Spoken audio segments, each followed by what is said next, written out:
I'm Randy Jones, and I'm Andrea Jones, Randy Jones, class Okay. of '93, and my wife is class of 94. outstanding. All right. Man, this is going to be painless. And look, I appreciate you all doing this. This is really great. This was Paula's idea. Right, Okay. right. But I really, we really appreciate you all doing this. So I'm going to ask you a couple of questions and we're going to get you to elaborate and should be over with in a few minutes. Okay. Okay. All right. Okay. All right. We're gonna start off. How long have the Joneses been married? We'll be married 25 years this year in October. Uh, And together now, both of you all, tell us about how you met and basically your story. Okay.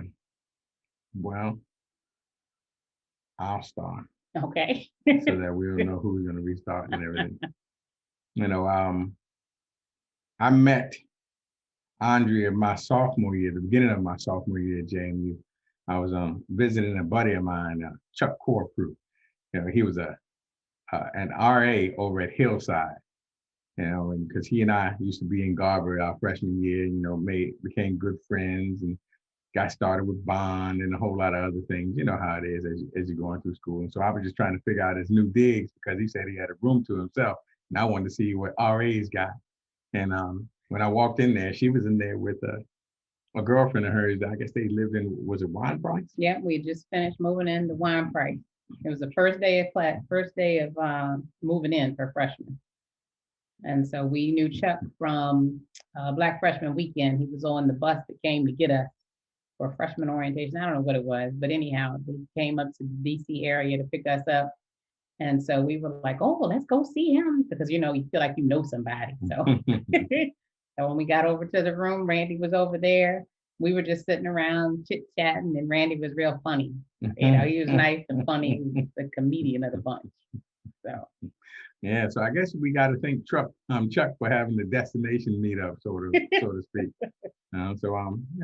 That's how we met, and of course, I love telling jokes, so I probably got in there and probably cut up for a little bit, and I guess that was the brief meeting at that time, and we went our separate ways, and then just later on, over the years, having conversations and things like that, and getting to know each other a little bit better. But I'll let you, I'll pause there in case, the next question, I don't want to lead into it too soon.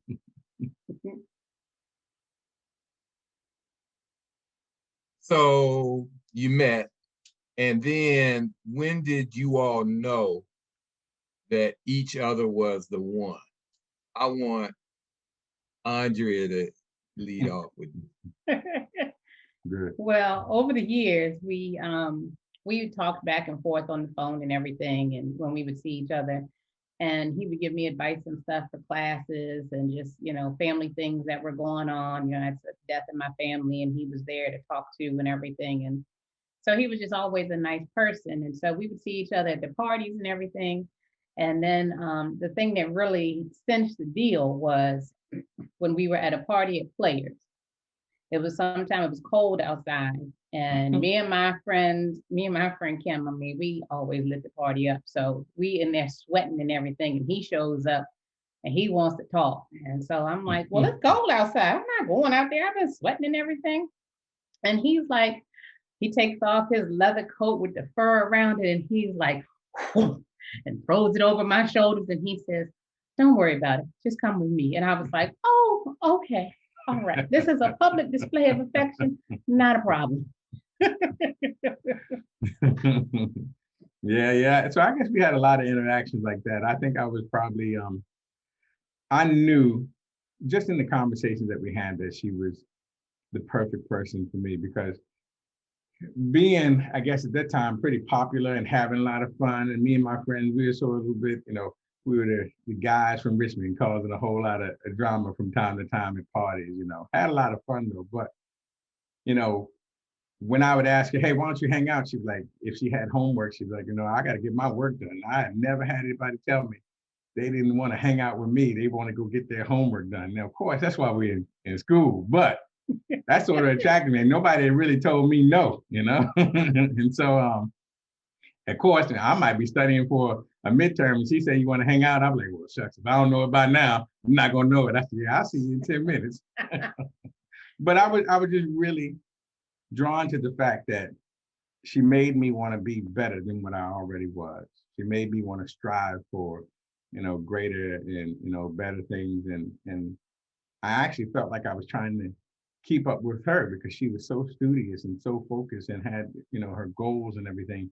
When I got to school, my parents said we would always go to college. And once I got to college, that is about as far as I thought about it. I was like, even to the point when it came time to graduate, I was like, why would we leave here? And anybody who's gone to JMU knows, why would we leave here? It's too much fun. It's, all my people are here. And so I think at that point, just through our conversations and seeing that she had some goals for herself, made me develop something for myself. And I was really attracted to that.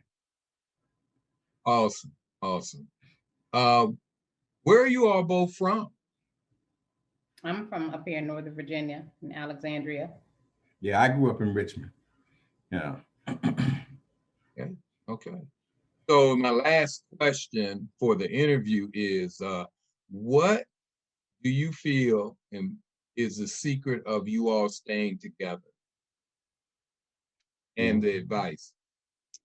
So I'd say the secret is we became friends first, like I said, we met on my first day at JMU and we built a solid friendship before we even, started dating or anything like that. So that helped, building the level of trust and communication.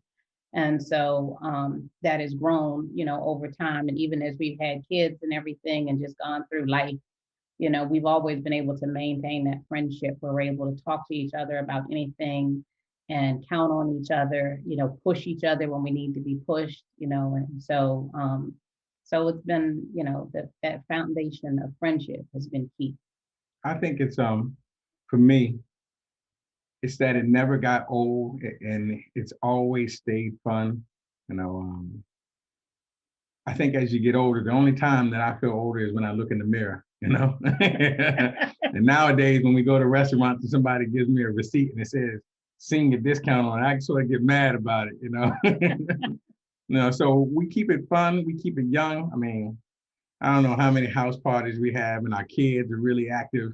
And in our relationship, we have a lot of fun together. I mean, 2 of our kids go there now and are really focused on what they want to achieve. But when we get together as a family, it's almost like, the Wayans family. We having, comedy skits and who can be the funniest and who can tell the best jokes and things like that. And so I think I think as long as you can keep life interesting, engaging, and don't lose the fact that you're getting older and we still have fun, just like we were, when she was 19 and I was 20 and we started, messing around and having fun and all those type of things.